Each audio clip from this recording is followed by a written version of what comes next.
Alô, amigos que acompanham semanalmente o programa Sustentabilidade em nossas plataformas, trazendo informação de qualidade para que você, cidadão brasileiro e cidadão do mundo, já que nosso programa é acompanhado em outros países, para que você possa interagir com os novos fatos da responsabilidade social e da sustentabilidade. E para falar sobre isto, sobre a importância das novas tecnologias e de conhecimento, o Dr. Wagner Deocleciano Ribeiro, que é médico homeopata, mas que vai falar sobre o trabalho que ele está fazendo no campo da agricultura e como isso pode contribuir para a eficiência e um alimento saudável, já que o Brasil é o celeiro do mundo. Wagner, obrigado por nos receber. Eu que agradeço a todos os nossos ouvintes que nos acolhem aqui nesse momento. É com muito carinho e com muita satisfação que eu aceitei o convite e estou disponível aqui. Esse assunto é um assunto que eu tenho a grata satisfação de sempre falar, porque sustentabilidade implica fazer ao outro o que você gostaria que o outro fizesse para você. Então, são os princípios que norteiam a nossa visão, a nossa construção e a visão de que todos nós precisamos fazer alguma coisa pelo planeta Terra. É isso. Bom, você é uma figurinha carimbada, né? Pelo pouco que eu conversei com você, Wagner, eu fiquei muito surpreso, porque você é um misto do empreendedor, mas daquele aluno aplicado que foi no passado, já que você tem umas cãs aí aparente, mas hoje em dia você segue como um estudante. Fala um pouquinho, então, desse cenário de levar a homeopatia para a terra, para o agrobusiness. Olha, eu preciso falar um pouco também de que eu sou descendente da Índia Bartira com João Ramalho. Então, eu detenho em mim uma insatisfação, vamos dizer assim, de um gene indígena que se sente invadido toda hora por qualquer pessoa. Então, em alguns momentos da minha vida, às vezes me torno um pouco agressivo e eu tentava entender por que essa agressividade. E, no fundo, é essa tentativa de jogar flecha em todo mundo que você traz para defender a terra e a natureza. Então, eu vou resumir o que eu venho fazendo nesses últimos, vamos dizer, 7 anos, que é uma empresa que eu criei, chama Omia Agroecologia Urbana, Rural e Florestal Integrada. Por que é florestal integrada? O Tupinambá vai lá e pega o chão da floresta, aquelas folhas que caem no chão da floresta, e ensaca e coloca os biodinamizados sobre isso. É praticamente a Omia, né?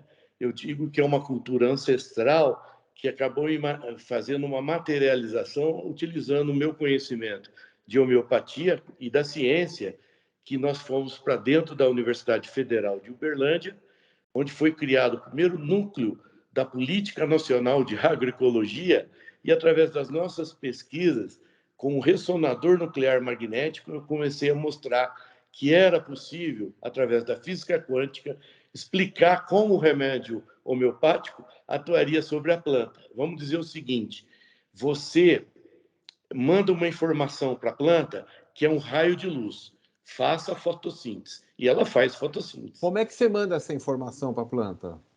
O raio de sol irradia para a planta e ela recebe o raio de sol. Ou seja, as plantas normalmente recebem essa orientação do universo, da natureza, digamos assim. Agora, existe um fator que é chama algorítmico, que você utiliza uma informação e manda para ela, aumenta a produção. E ela aumenta a produção. Então, é um ser espetacular a planta. Então, nós estamos desvendando, através de algumas pesquisas também na área de física quântica, inclusive uma empresa aí do ABC está se consolidando, porque ela tem uma parceria com a Google. Qual o nome da empresa? Pode falar. Efatá. É o Luso, que é o responsável, uma pessoa, um gênio. Quando você conversa com ele, você só aprende, né? Então, a Efatá, hoje, em parceria com a Google, irradia, por exemplo, a soja, e você não irradia o outro lado.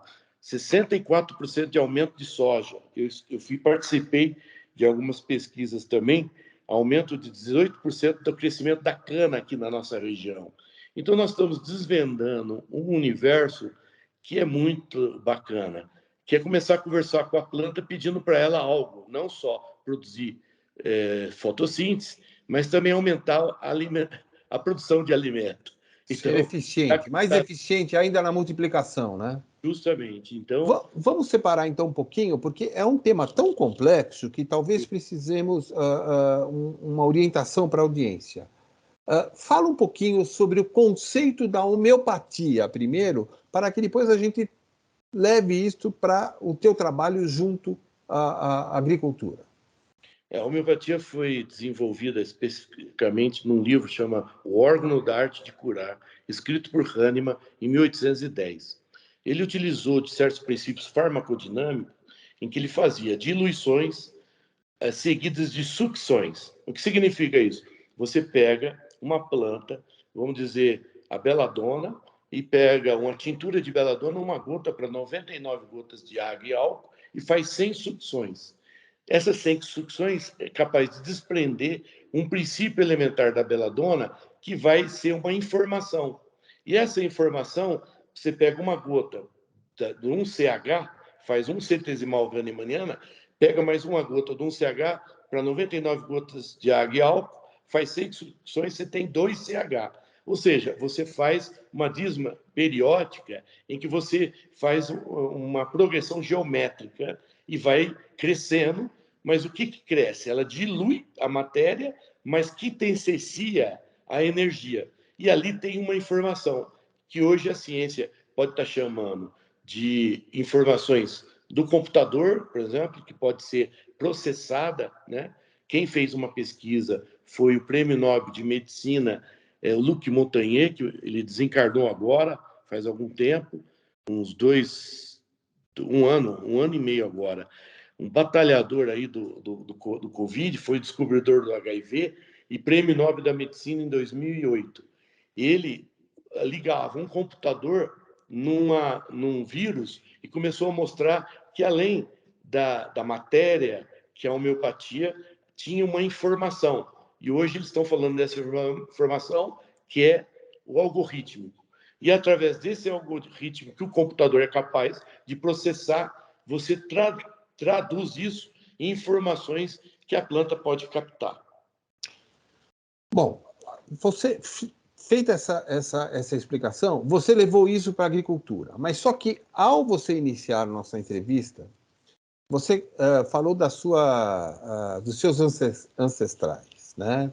Da experiência indígena. Eu tenho amigos na comunidade indígena, né?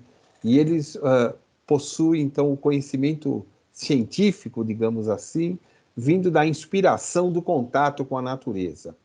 Você viveu também isso fora da medicina? Então, para que a gente siga depois, ou seja, você tem antepassados do Tibiriçá, você falou? Tupinambá. Tupinambá. Você tem ancestralidade ligado a pessoas das tribos indígenas que tinham um conhecimento fantástico, né, do universo. Você também aprendeu isso em alguma comunidade indígena ou está no teu DNA e isso despertou? Está no DNA, mas eu sempre tive a necessidade de ter contato com os meus irmãos, né? Então, os chavantes,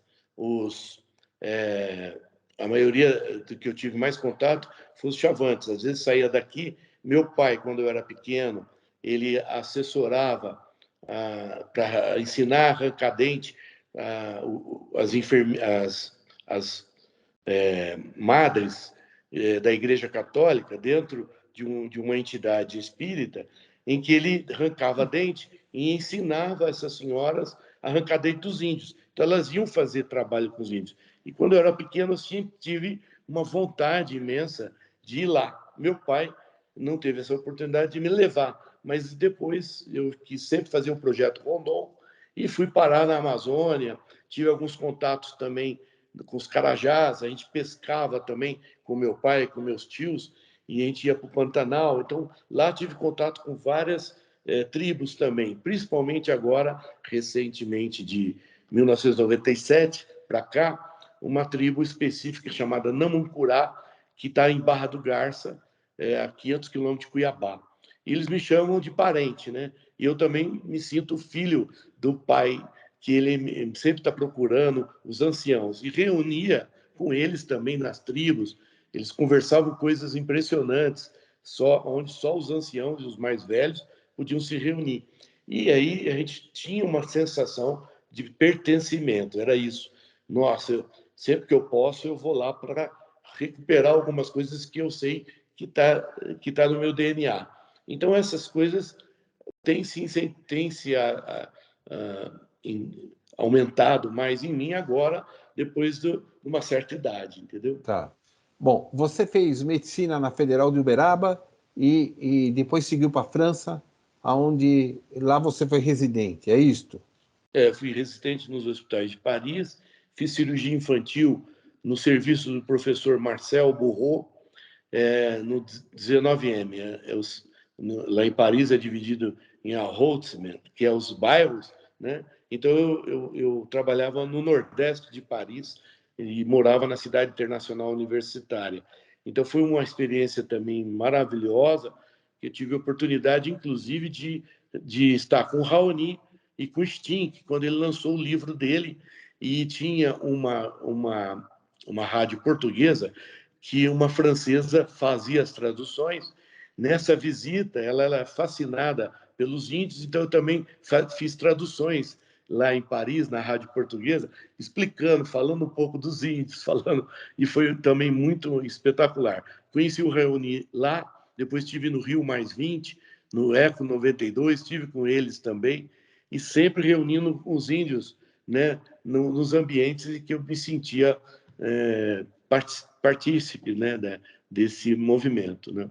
Bom, o que tem de DVD do Sting aqui em casa, você me deixou com uma inveja danada, tá? Mas, inclusive, nessa última vinda dele aqui no campo do Palmeiras, eu quase estive com ele através do cacique Robson Miguel, que estava em contato, é amigo do Raoni, e ele estava com o Sting e falou: vem aqui, então me ligou, eu já estava saindo, mas deu um desencontro, então eu vou contar com o seu apoio para a gente conhecer o Sting depois, tá? É. Mas voltando à nossa entrevista. Bom, então a audiência está vendo a vida deste homem, né? Quer dizer, o cara viajou pelo mundo, só o que ele fez dentro do Brasil, ele obteve informação em todas as frentes do conhecimento humano sobre aquilo que a floresta produz, sobre o que as plantas podem produzir. Bom, a partir disto, como médico homeopata, você começou voltando agora para a agroecologia, né? Você consegue fazer com que a terra também fique mais fértil? Fala um pouco sobre isto.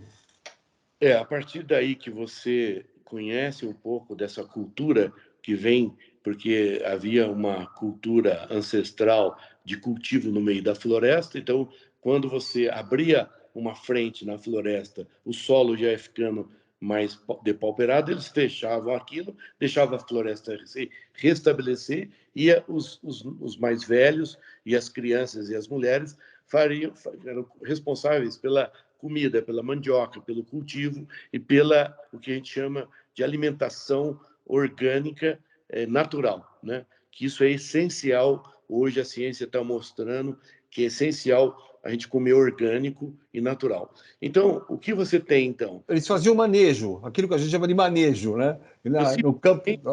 Fiz o manejo do que é impossível hoje fazer da floresta, porque o meu produto ele é feito da compostagem do pinos, que tinha muito na nossa região aqui. Tinha pinos na região de Franca, e não tem mais, só tem no sul. Então, eles descascam o pinos inteiro e usam só a madeira. E aquele material é todo jogado fora. Só que ele é compostado, o que sobra do pinos, as folhas, galhos, e que é o resto da floresta. Então, ele é Mas você adiciona alguma coisa nisso ou deixa ele só decantar? Como é que é isso? Ele é fermento, porque ele tem um parceiro estratégico lá em Olambra, que ensaca para mim, e ele produz a compostagem desse pinos, que é pilhas e pilhas assim de 40, 50 metros, ficam 2, 3 meses compostando. Vai a 40, 50, 60 graus. Ou seja, a bactéria é um fermento que vai fermentando. Mas então não é o ar livre isto? É o ar livre. Você vai ver nessa empresa... Mas como é que vira 60 graus isso ao ar livre?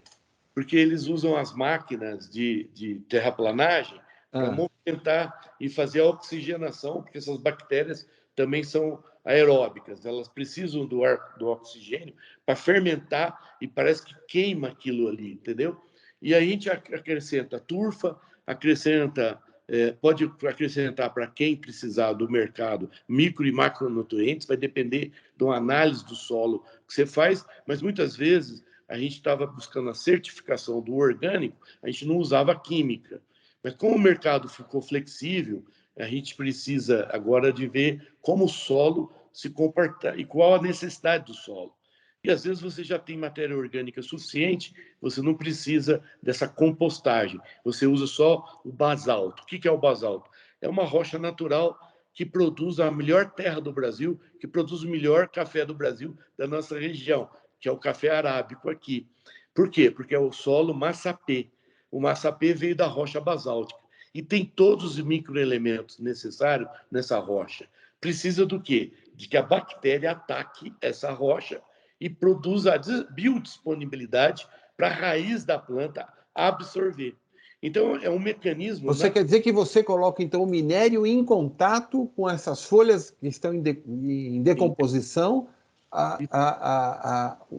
o vírus ataca o minério, desprende uma reação... Ataca, e aí você tem uma fermentação, que é a compostagem, seguida da mistura com o mineral que ainda está em rocha. Quando a bactéria fica dentro do saco, o saco é todo furado, porque ele respira, fica 2 anos ensacado.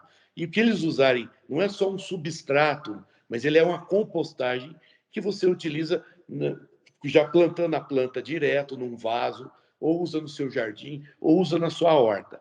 Qual foi minha visão de futuro? Um dia São Paulo inteiro vai plantar horta e jardim em qualquer espaço, porque vai faltar comida. Como faz Tóquio hoje em dia, que o cara coloca na sacada do apartamento dele 2 pés de alface, né? É o que está acontecendo. Então, eu venderia esse produto no mercado online, né? Que foi um projeto que eu construí e que usava. Eu falo que a lógica da sustentabilidade tem que entrar tecnologia e tem que sair cultura ancestral. Através dessa cultura ancestral com a tecnologia, é o que nós estamos fazendo aqui, essa gravação, nós podemos comunicar. Você vai lá para os Carajás, ou você vai lá para os Chavantes, eles estão usando o celular iPhone 11 para poder gravar os filmes deles. Porque se eles não divulgarem na internet nossa cultura, a nossa amplitude, o sentido do povo brasileiro, como diz Darcy Ribeiro, que parece que é meu parente também, Ribeiro, antropólogo, estudou os tupinambás e e mostrou que eles saíram do Sudeste, estão parados lá na Amazônia, né? Foram rechaçados, né? Então são sobreviventes junto com os Yanomamis. Então, quer dizer, nós precisamos dar espaço para essa cultura reviver, a possibilidade de trazer essa cultura ancestral. E hoje, através da tecnologia, eu também estou contribuindo com o saquinho industrializado num pouquinho da floresta. Tá, antes de eu seguir para esse aspecto, eu estou aqui pensando o seguinte, quer dizer, o conhecimento de que a bactéria, a bactéria que ataca o mineral, é isso que você falou, né? Tá. Justamente. Isso é um conhecimento da biologia ou da medicina, quer dizer, da biologia no campo da agronomia, ou é um conhecimento da medicina? Da onde você tirou isso? Pois é, aí que está. Nós temos vários campos do desenvolvimento. No caso da homeopatia, ela me levou para a biodinâmica. A biodinâmica foi desenvolvida por Rudolf Steiner nas palestras do século passado, na Alemanha, quando ele falava sobre as palestras dele com os pequenos agricultores, na sua simplicidade, e ele vai descrevendo como ele usava os biodinamizados do Hahnemann na agricultura. Então, nós temos uma integração de 2 conhecimentos, a homeopatia com a biodinâmica, e agora, nós estamos mais recentemente com suíços e tal, a permacultura, a agrofloresta e o que a gente chama da floresta integrada, que é o que eles estão fazendo, plantações, recuperando aqui áreas degradadas, utilizando várias culturas e produzindo comida dentro da floresta. Então, assim, há vários movimentos no mundo que são pessoas que já se desenvolveram suficientemente para produzir uma coisa inédita, recuperar deserto com plantações. Então, eu só estou dominando, não sei se eu estou dominando, mas eu só dei uma pequena contribuição de um médico que, 35 anos de exercício da homeopatia, olhou para a planta e tirou a criança como cirurgião e pus a planta. E a planta me mostrou uma sensibilidade igual ou maior do que da criança. E é maravilhoso lidar com isso, porque cada dia, outro dia eu fui ver umas roseiras que usaram o meu produto e que não produzia rosa, né? Depois vou mandar uma foto para você. É maravilhoso. Lá no Judas Iscariotes, que você vai ter a oportunidade de conhecer, e ela usou o substrato H3, que é um princípio biodinâmico que eu fiz com o ressonador nuclear, que produz flores e frutos, né? E tem o H1, que melhora o estresse hídrico da planta. O H2, que melhora a imunidade da planta. O H3, frutos, flores e semente. E o H4 faz crescer o carbono. Então, assim, é a tecnologia integrada com a visão ancestral, com a visão agroecológica, com uma visão sistêmica, que é o que você quer da sua escola.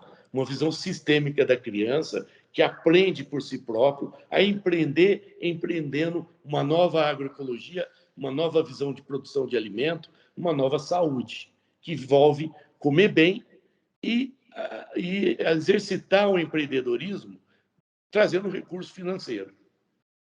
Hoje em dia, então, você ensaca, através desse trabalho em conjunto com o Olambra, né? Justo. Lá em Olambra, que é a cidade de Olambra, tem um empreendedor que é meu parceiro estratégico. Eu terceirizo para ele uma parte do meu produto. A outra parte eu produzo aqui em Franca, que é o pó mineral dinamizado, que eu faço, é uma empresazinha pequena, é uma startup, mas cada saco que eu mando para a Olambra de mineral, eu ponho 99 sacos de compostagem das bactérias. E aí, o que eu faço? Eu faço uma multiplicação de um efeito quântico de Franca para Olambra, ensaco lá e distribuo de lá, agora tentando distribuir também online, numa nova dinâmica de venda online, que é o meu próximo projeto. Tá ótimo. A pergunta é o seguinte: vamos supor que então eu tenha uma plantação de café, né? Que é uma terra diferenciada para quem planta rosas, obviamente. Tá? Justo. Você precisa fazer um exame da terra em loco para poder passar como doutor da medicina, para passar a receita da terra? Como que é isto? Ou você recebe as informações via e-mail, ou sei lá o quê? Fala um pouco sobre esse cenário, quem tiver interesse de ter o seu trabalho como multiplicador de informação. No curso de agricultura biodinâmica que a gente fez em Botucatu, na estância Demétria, que é uma estância que os suíços vieram, instalaram no Brasil e fizeram várias experimentações, lá você aprende a fazer um diagnóstico agroecológico. Então você vai para dentro de uma fazenda de café e olha e mapeia tudo, né? Como o índio olha, lá tem nascente, lá tem água, lá tem rio, ali tem deserto, ali tem animais silvestres, ali tem o jacu, porque eles já estão com uma ave que come o café, evacua e você toma o café do estrume dessa Sim, ave. sim, Eu estive sim. na Indonésia e conheci o café do civet, que é o animal marsupial, e é espetacular, porque Que é caríssimo, né? Por ali, sinal. e são pequenas fazendas que eu fiquei imaginando, lá da Indonésia, como que o Brasil chegou a ser o primeiro produtor mundial de café, né? É maravilhoso ver a evolução tecnológica que nós incorporamos e que os nossos agricultores, cafeicultores, que contribuem para a exportação, um dos principais produtos de exportação brasileira, que é o café da Alta Mogiana, da nossa região. Então, cara, é tão impressionante Não, mas espera só um pouquinho. Retorne para a audiência o seguinte. Você precisa visitar pessoalmente o local para poder aviar a receita, vamos dizer assim? Justo. Como o paciente, no consultório, eu vi o paciente, analisava, né, via a urina, examinava, a fazenda também. Né, eu estou com um vizinho aqui da minha casa, aqui, que quando você vier a Franca, eu vou te mostrar, que é o Vladimir. Ele produz 7.000 sacas de café da Alta Mogiana. E um dia nós fomos lá, ele tem a matéria orgânica, fizemos uma análise da terra. Cara, você não precisa gastar nada com matéria orgânica. Ele coloca o substrato da cana, né? Então ele tem tudo, tem potássio, tem tudo. Eu peguei só usei o líquido, e ele tem uma capacidade de irrigação muito grande. Então eu usei. Só qual era o problema? Ele tinha o amarelão na criança. Se lembra do amarelão?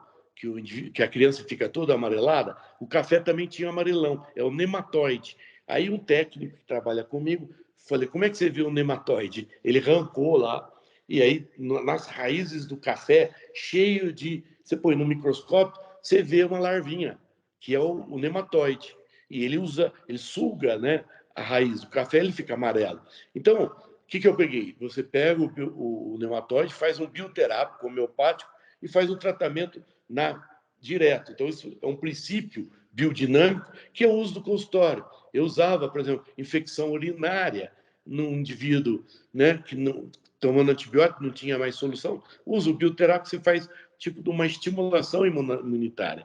Mas, ao mesmo tempo, eu utilizo os princípios H1, H2, H3, H4 da Ômia, que se está faltando elementos de fermentação, né, nós vamos desenvolvendo e fazer uma receita de bolo para ele, entendeu? Ou seja, você, aquilo que se fala hoje em dia, você customiza a solução, digamos assim, né? Justo. Tá. Agora, me vem aqui uma outra curiosidade, que é o seguinte, né? Bom, então você tem que visitar conhecer a situação da terra, das plantas, para poder dar a receita. Esse conhecimento que você tem, ele é uma inovação em outros locais do mundo? Existe alguma coisa parecida? É lógico que eu já percebi que você bateu a cabeça no berço de pequenininho, né? E não foi certamente por descuido da mamãe. Foi porque... Mas, deixando isso de lado, tem outros malucos no planeta fazendo isso? Como isso está sendo visto no campo científico? Olha, em 2017 nós lançamos nosso produto, todo mundo ria, né? Que era um composto organomineral biodinamizado. A minha questão inovatória é o biodinamizado, porque a agricultura orgânica é empacotado, porque até então você teria que viver na biodinâmica dentro daquela fazenda e processar, e era muito lento o processo. Por que não industrializar esse processo e criar um mecanismo para que todo mundo tenha acesso? Não é só o mercado dos orgânicos, que antes você tinha que ter certificação, era tudo restrito. Não, e se a soja quiser? E se a cana quiser? Como é que eu faço? E se o mundo quiser? Bom, então os princípios que foram colocados nos livros estão sendo colocados nos sacos, estão sendo negociados. Ah, mas isso está alimentando o capitalismo, você está alimentando... Gente, eu não estou mais com uma questão ideológica, eu estou com uma questão de sobrevivência. Nós precisamos pensar na sustentabilidade. E a sustentabilidade pressupõe fazer o outro que você gostaria que o outro fizesse para você. E a terra, como a árvore, dá o oxigênio gratuitamente, retém o CO2 gratuitamente, e através da árvore flui a vida. Será que nós, seres humanos, não podemos fazer fluir a vida? Cara, é tão simples, não é? Para uma árvore. Por que para o ser humano é tão complicado?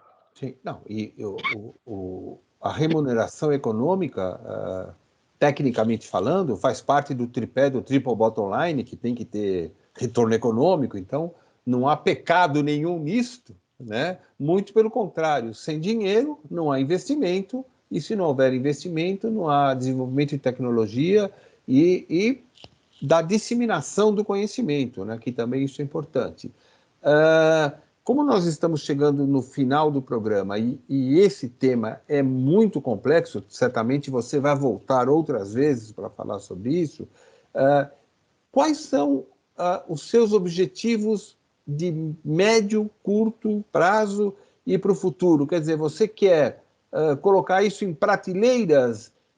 Porque, assim, o teu produto não é industrializado no sentido, ele é... Você pode guardar isso, a pessoa pode comprar pela internet? Fala um pouco sobre isso. Olha, E se quiser, aonde encontrar e tudo mais. tá.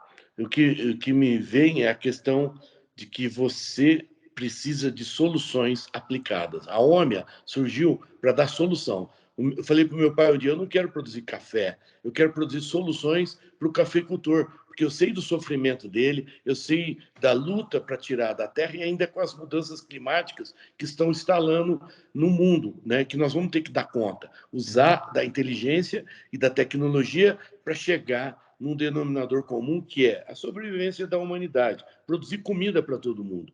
E no futuro vai ser esse fator.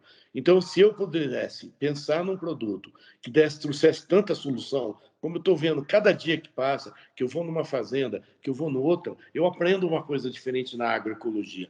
E o meu produto, ele cresce, ele se desenvolve, porque o que é mais importante, que nós estamos falando aqui, é a educação.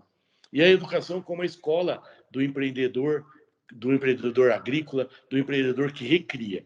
Nós lançávamos em 2017, todo mundo ria. O ano passado, a Casa do Café vendeu 3 milhões e 500 mil reais só de organo mineral.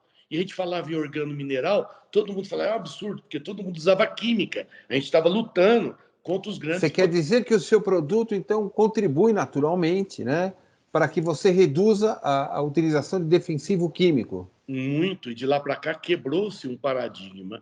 E aí eu venho os quebradores de paradigma que rompem com essa economia de subsistência, porque nós estamos vivendo uma economia de subsistência, e eu escrevi na minha tese de mestrado em 2000, chama Economia de Subsistência, que leva à destruição, que leva a esse egoísmo estrutural que no planeta está passando. Nós temos que abrir o nosso coração, criar mecanismo para que a gente reverta urgentemente essa destruição acelerada. E aí o meu produto já está na prateleira para romper com isso. Usa no seu... Mas quem quiser entrar em contato com você, através do site da Home, é isso? É www.omia.com.br. Você pode acessar a minha loja direto. E agora nós estamos vendendo no Mercado Livre, que era a minha meta. Por quê? Qual que era o meu gargalo? Eu não quero produzir um produto caro que não chegue às comunidades de base, principalmente aonde eu estou atuando como médico de família, no Programa Saúde da Família São Joaquim da Barra. Eu distribuí 100 sacos o ano passado e hoje tem famílias que estão tendo renda produzindo comida. Nós temos que criar o... Você quer dizer que você teve uma ação social, você doou isso, é isso que você está me dizendo? Certo que eles não tinham condições, mas hoje eles estão indo comprar lá, na minha caminhonete, que a minha caminhonete fica parada lá. Ô, doutor Wagner, o senhor tem um saco daquele, é maravilhoso, meu alface, meu tomate e tal. Então, assim, o que é satisfatório é que ver o resultado. Como eu vi a vida inteira meus pacientes voltarem com saúde, saindo da indústria da doença, saindo desse mecanismo de se adoecer, porque você conhecia profundamente por que o indivíduo adoece. E quando você conhece a causa, por que nós estamos destruindo tanto as nossas florestas, por que nós estamos acabando com a biodiversidade, gente, é isso que me satisfaz nesse momento. Nesses 30 anos futuro, um dia eu vou explicar a ação do remédio. Já falei com a espiritualidade, o dia que eu explicar, vocês me levam embora. Mas com 95 anos eu explico. Então eu tenho mais 35 anos para me planejar. Então eu estou me planejando mais 35 anos. E uma delas é a empresa ter condição, ter sucesso e ter renda para que eu possa fazer mais, multiplicar. Eu quero ir para a floresta, eu quero ir para o meio do mato, eu quero conversar com meus parentes. Eu não tenho condição ainda de pagar a passagem, mas criar uma ponte aérea entre a floresta integrada e... Nós tem projetos maravilhosos aqui em Ribeirão. Então, tem gente já fazendo muito mais do que eu. Eu sou só uma formiguinha tentando contribuir. Qual é a sua relação com a Unesp aí de Jaboticabal, de Ribeirão Preto? Como é que é? Como é que isso está sendo visto no campo acadêmico? A minha comunicação é com o Triângulo Mineiro, com a Universidade Federal do de Uberlândia, onde eu desenvolvi as minhas pesquisas, e lá nós conseguimos desenvolver o primeiro núcleo de agroecologia da Política Nacional de Agroecologia, através não só das minhas pesquisas, mas do encontro dos raizeiros, do encontro com a comunidade dos bairros, e criando essa interação entre a agrofloresta e o meio urbano, que é o rural. O rural é a intermediação entre os povos, que criaria, então, um vínculo profundo de sustentabilidade. É o que a gente chama do cinturão verde das cidades.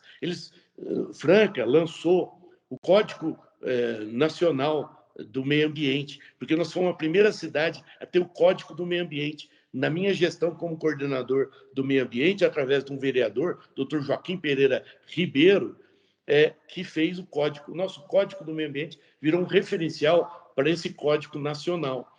E hoje você vê a cidade se desenvolvendo, como há 30 anos a gente planejava, os rios, as interfaces, os corredores ecológicos estão permanecendo, os tucanos estão voando na cidade. Está acontecendo, os pássaros pretos ainda estão ocupando e rasgando lixo para comer, mas um dia eles vão voltar para as árvores. É isso que nós sonhamos, voltar ao equilíbrio ecológico. Você falou que você tem uma relação direta com a Universidade Federal de Uberaba, é isso? De Uberlândia. De Uberlândia, perdão. Tá. E de Uberaba também, que é a federal onde eu me formei, que eu comecei o meu mestrado lá, quando surgiu a ideia da OMIA. Eu tinha feito um encontro internacional sobre biodinamizados, trouxe um imunologista de Cuba, um físico quântico da Inglaterra, reuni 150 pessoas. E naquele momento, no saguão, eu vi as empresas que me apoiavam. Era um sonho essas empresas. E eu, naquele momento, tive um insight que eu não queria fazer mestrado nem doutorado em doenças infecciosas. Falei, professor, não vou continuar. Se eu continuar matando rato para detectar a pseudomona mais virulenta, eu vou trabalhar a pseudomona que está atacando o café do meu pai. Vamos trabalhar com planta? Ele não aceitou. Eu desisti, mas eu tenho um vínculo grande com a Universidade Federal de Uberaba também. E o que a universidade está fazendo em prol do teu trabalho? Existe um estudo lá dentro? Você troca informação tecnológica? Como é que anda essa relação? A relação tecnológica é mais com a Embrapa e os órgãos responsáveis que são operativos com os agricultores, porque a universidade está muito distante da realidade da produção e da competência. Ela internacionalizou o cérebro brasileiro e está vendendo cérebro lá fora. E nós estamos produzindo muito conhecimento lá fora, pouco para resolver os problemas nacionais. Por isso que nós estamos nessa miséria, passando fome, com alta inflação e incompetência de resolver o problema da fome. Nós temos que chamar o Betinho de novo para criar fome zero. Nós estamos vivendo um ciclo. Nós temos que recuperar nosso solo e redimensionar a fome zero para que não haja fome no Brasil. Bom, eu tenho uma forte relação com Jaboticabal, com a Unesp, e depois a gente pode conversar fora do ar.